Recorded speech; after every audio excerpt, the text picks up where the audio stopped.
it's Marley from the Energy Boutique with your energy forecast for Thursday, July 14th. So we're still very much in this full moon Capricorn energy, but we will have the moon go void, of course, shortly after midnight and locking into Aquarius energy 4:14 a.m. Eastern Standard Time. So even if it wasn't a full moon, anytime that we're moving out of Capricorn energy, moving into Aquarius energy, things get lighter. It's an air energy. We move up into the mental plane. We move up into the intellect. And because Aquarius energy is very much the visionary of the zodiac, we get to see the big picture. Now, in Capricorn energy, we kind of see the blocks, the obstacles, the challenges, where we're being held back and restricted from actually going after our goals and our dreams. And then in Aquarius energy, suddenly we get a vision, we get intuition, we get the greater, grander vision on how to actually move away from the things that we just identified that were kind of sucking the life out of us. And we become a little bit more liberated in finding a new path. This Aquarian energy is very progressive, very innovative. We're thinking outside of the box. We're looking for unique and creative solutions to the problems we just identified. And because this is a full moon energy, you best believe that things are going to speed up fast. If you haven't listened to yesterday's energy forecast, I'm going to recommend you do that. If you haven't listened to July's energy forecast, the full moon event that I put out, I'm going to recommend you do that too, because it sets the stage on the epiphanies, the aha moments, on what it is that we should have been illuminated to and realized while the full moon Capricorn energy peaked, and then what the Aquarian energy is going to do for us now that we are definitely going to be picking up storylines, timelines, event acceleration. Things are going to get a little bit busy. So there are 9 different aspects here today. 7 of them involve the moon. The moon, before it goes void, of course, the very last aspect that the moon is going to make is a conjunction, complete alignment, meet up, team up with Pluto. Now, if you listen to the full moon in Capricorn astro forecast, you would have known that they were within 6 degrees orb of each other. So Pluto, being the great transformer, was definitely here to illuminate the struggles, the pain, the suffering, in order for us to use that as a catalyst to change the inner dialogue, the inner narrative, the understanding and perception of why we had to go through certain things. From this, we were supposed to pluck out the wisdom, pluck out the power, pluck out where it is that we need to become a little bit more aggressive and taking control and standing in a place of authority over our lives. So now they're in a direct meetup with each other. And this particular energy can be very intense, very probing, definitely very transformative, because we're doing the transformation in the psyche, in our inner realm. The psyche needs to have this aha moment, this light bulb moment, then our emotions follow suit. Then we're ready to engage the physical body with this new understanding and perception of what it is we need to do, and then we can move forward. While the moon is void, so still very much in this Capricorn energy, we have Venus squaring Neptune. Now, Neptune is the higher octave of Venus.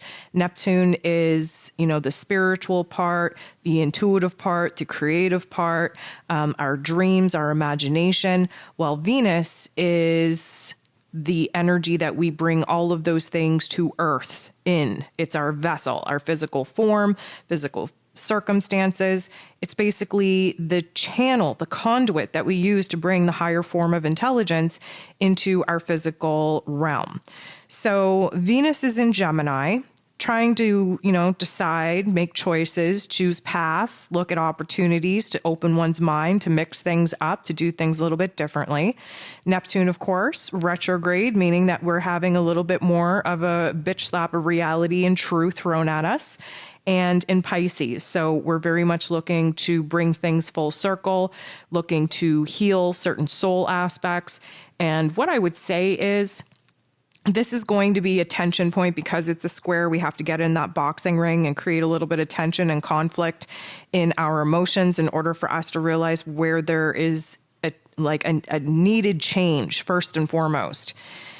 And I think that right now, because we're in an experimental phase, because we're inventing ourselves and rebranding ourselves and trying to figure out, a new level of confidence and worth and what makes us happy and what brings us a sense of joy, this little tension point is definitely going to remind us of situations gone by, especially in personal relationships, where we weren't so happy, where we didn't have so much happiness, didn't have so much joy, or we didn't put our own wants, needs, and desires at the top of the list, and realistically where we sacrifice more of what it is that we wanted just to make that other person happy. The reason why I'm bringing this up is because this can be an emotionally confusing time. And the Neptune and Pisces energy is very overwhelming. We're very hypersensitive. We tend to want to numb and escape reality. We can't because it's retrograde. So we do have to kind of face the music, so to speak. Burying our heads in the sand is no longer an option. We have to address our issues. The primary root reason on why it is that we either are not feeling in alignment with our partnerships, why we are settling for certain partnerships, why we don't feel deserving of happiness, love, and joy, where we're not happy with the current situation going on in our life. And of course, as human beings, we have to feel like our back is against the wall. We have to feel a great amount of tension and overwhelming negative feelings in order for us to even identify that there's a problem. And of course, from that, we can make a change. So the moon locks into Aquarius energy 4:14 a.m., again, Eastern Standard Time. 6:49, the moon in Aquarius has a little bump into Venus, who is in Gemini. This is a harmonious aspect because Aquarius energy is air energy. Gemini energy is air energy. And so we are kind of emotionally detaching, which is a nice given break, seeing that we just had this little kerfuffle with Neptune kind of overwhelming us with emotions. The moon in Aquarius allows us to emotionally detach so that we can see things objectively. And that's what we need right now. We need to see our personal situations, our personal relationships objectively. And because we are using the bird's eye view, the visionary, the big picture kind of perspective that Aquarian energy lends us, we're able to identify the choices, the options, the decisions, the path, the opportunity a lot more clearer than we once did. And may I remind you that identifying what it is that you no longer want is a step in the right direction, a step away from the things that you're no longer willing to tolerate and settle for. So the moon goes ahead and bumps into Chiron, the wounded healer. And this would suggest that we're having some profound insight on what it is that we need to fix, what it is we need to heal, where it is that we've been too overly attached to certain people, places, things, identities, labels, if you will. This Chiron energy, yes, is wounded, but it also gives us the wisdom to heal said things. And now that we're a little bit more emotionally detached, now that we can see things from a bigger, broader perspective, suddenly we see where the problems are. And because we can see where the problems are, now we can come up with creative solutions on how we're going to do better, how we're going to be better, how we're going to feel better. And of course, that is a huge amount of healing. We have the moon, though, squaring Mars. A square is a tension point. It creates conflict. Of course, we have to feel uncomfortable in order to actually identify where a change is needed. Mars is the god of war, ruling over our physical energy, our drive, our passion, our aggression, even our anger, who is in Taurus energy, very low and slow, very fixed, very stubborn, very tunnel visioned on a certain path, on a certain objective. Now, here's the thing. We're a little bit irritable and frustrated already because we're not seeing things go as fast as we would like. This is the whole Mars in Taurus vibe. We're feeling heavy and weighted in our physical form, lacking the physical energy to do what we have to do in order to clean up the mess of our physical circumstances right now. So we're already a little bit irritable. The moon in Aquarius, of course, wants to show us the big picture, wants to show us the dream, the vision, where we need to improve, where we got to do better, where we have to think outside of the box. And this Mars energy has tunnel vision. We don't want to think outside of the box. We literally think that it has to go from point A to point B, and there's no other way of doing things. This is one of the downfalls of Mars being in Taurus. You can go listen to that astro forecast if you haven't already, is that we're rigid in our thinking, and we have such tunnel vision that we may miss opportunities outside of our peripherals because we refuse to look around. We're a little bit too fixated, too stubborn in our methods and procedures moving forward, and that can prevent a lot of by chance opportunities that we're supposed to have that we may miss because we're too freaking stubborn to actually look outside of the realm of the plan that we've already constructed for ourselves. So this is going to agitate us. This is going to frustrate us. This is going to bring up a little bit of anger and not so nice thoughts and emotions because, again, that moon in Aquarius wants to see growth and progression and wants us to do better and wants us to think outside of the box, while Mars in Taurus is just not having it.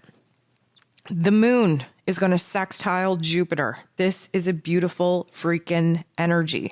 First of all, Jupiter, the planet of growth, expansion, belief, possibilities, abundance, is in Aries energy, a fire energy. So air, Aquarius, fire, Aries, work really well together when they're balanced. If there's too much thought, too much, let's call it mental stimulation, we will kind of see our energy be a little bit erratic and all over the place and scatterbrained, which we don't want. And if there's too much fire, meaning passion and initiation and beginning and action, and then we can burn the whole place down. So we don't really want to do that. We do have to manage our energy with this, but it is a positive aspect, which suggests that we're going to be able to tap into the positive energies, which means that emotionally speaking, we are feeling good. We are feeling grand. We are feeling optimistic. We're feeling bold. We're feeling brave. We are inspired. We feel renewed in our faith, in our belief that our big vision dream is actually obtainable. This is going to be a great energy for us to kind of shake the funk of the full moon in Capricorn off of us and prepare for some very rapid changes. Now, the moon is going to semi-square Neptune. This is going to put us at a little bit of a tension point, only because our intuition isn't as strong as we would like it to be. We have a great big vision. We have a great big dream. We want to improve. We want to push forward, but our intuition isn't in alignment with the ideas that we're having. And it's hard to align with our intuition and to be in tune with our intuition right now because we're in the full moon energy. So there's still a lot of emotional, crazy chaos going on. But at this particular point in time, we may feel a little bit overwhelmed with not knowing what to do. The uncertainty is louder than the certainty is. The chaos is louder than the clarity is. The instability is louder than the stability is. And for this reason, we may just be overwhelmed and tend to want to disassociate and shut down. Now, Mercury, though, will sextile the true node. This is a beautiful thing. Reason being, we're gaining clarity. Why?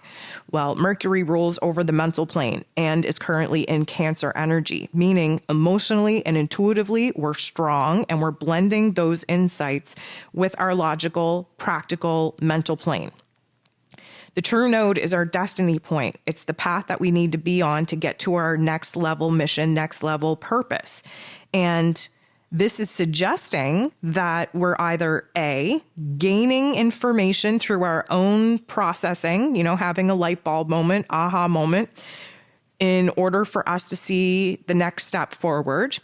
B, we could be receiving information from an external source, maybe a conversation, maybe a personal relationship, maybe, just random facts coming in that makes past events make a whole lot more sense, which means that we aren't questioning the past as much, which means that the present moment isn't as cray-cray and the future move that we have been debating seems to become a little bit more clearer. And C, an opportunity for us to speak our truth, speak our piece, and ultimately grow in the personal relationships that are disconnected right now, getting on the same page together so that we can grow together in this next chapter. We wrap the day up with the moon making a little bit of a tougher aspect with Venus. Now, coming off of this Mercury sextiling the true node, what I will say is that there's a high probability that whether it was a light bulb moment inside of you, whether it was information coming in, or whether it was a conversation that you were having with someone close to you, the end result isn't necessarily what you were hoping for. The reason why I say that is because the moon bumping into Venus right now in this particular aspect creates a lot of emotional chaos, a lot of emotional uncertainty, a lot of emotional instability. We don't know what to think, what to feel about the information or conversation we just had. Now, keep in mind, Venus is still very much in Gemini energy. Gemini energy is dualistic. It's polarized. It's very extreme. It's meant that way for us to find the middle ground, the comfortable point in between the 2 points of extremes. But what it also does is puts us in mental overdrive, overthinking, overanalyzing, overprocessing, and whatever situation just popped off, now we're really just kind of introverted. We're retracting. We're pulling away from our social realms in order to sort through emotionally and mentally what we just got alluded to, what we just got informed about, and what our choices in life now are.